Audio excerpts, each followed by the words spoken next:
ലിജോ ജോസ് പെല്ലിശ്ശേരി സംവിധാനം ചെയ്ത ചുരുളിയിൽ അഭിനയിച്ചതിന് തനിക്ക് പ്രതിഫലം ലഭിച്ചില്ലെന്ന കാര്യം തുറന്നു പറഞ്ഞ് നടൻ ജോജു ജോർജ്.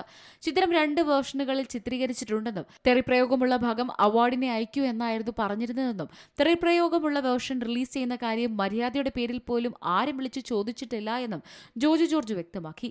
തെറി പറയുന്ന ഭാഗം അവാർഡിന് അയക്കുകയുള്ളൂ എന്ന് പറഞ്ഞാണ് അഭിനയിച്ചത്. അതിന് തെറിയില്ലാത്ത ഒരു ഭാഗമുണ്ട്, പക്ഷേ അവർ അത് റിലീസ് ചെയ്തു. അതും ചുമന്നുകൊണ്ട് ഞാനിപ്പോൾ നടക്കുന്നത്. അത് റിലീസ് ചെയ്യുന്നുണ്ടെങ്കിൽ ഒന്ന് പറയേണ്ട മര്യാദ കാണിക്കണമായിരുന്നു. ഒരു പണം പോലും ചുരുളിയിൽ അഭിനയിച്ചതിന് ലഭിച്ചിട്ടില്ല. ഇക്കാര്യം ഞാൻ നേരിട്ട് പ്രകടിപ്പിച്ചിട്ടുണ്ട്. അതിന്റെ പേരിൽ കേസ് വന്നത് എനിക്കാണ്.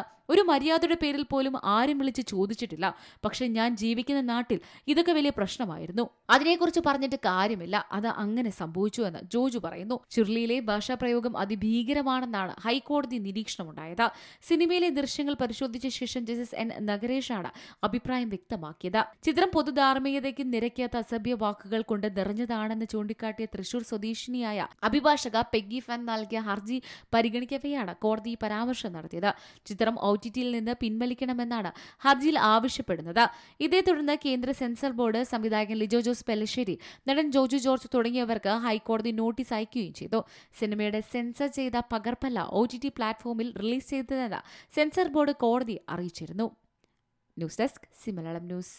ഏറ്റവും പുതിയ വാർത്തകളും വിശേഷങ്ങളും വിരൽത്തുമ്പിലറിയാൻ സി മലയാളം ന്യൂസ് എല്ലാ ഡിജിറ്റൽ പ്ലാറ്റ്ഫോമുകളിലും ലഭ്യം.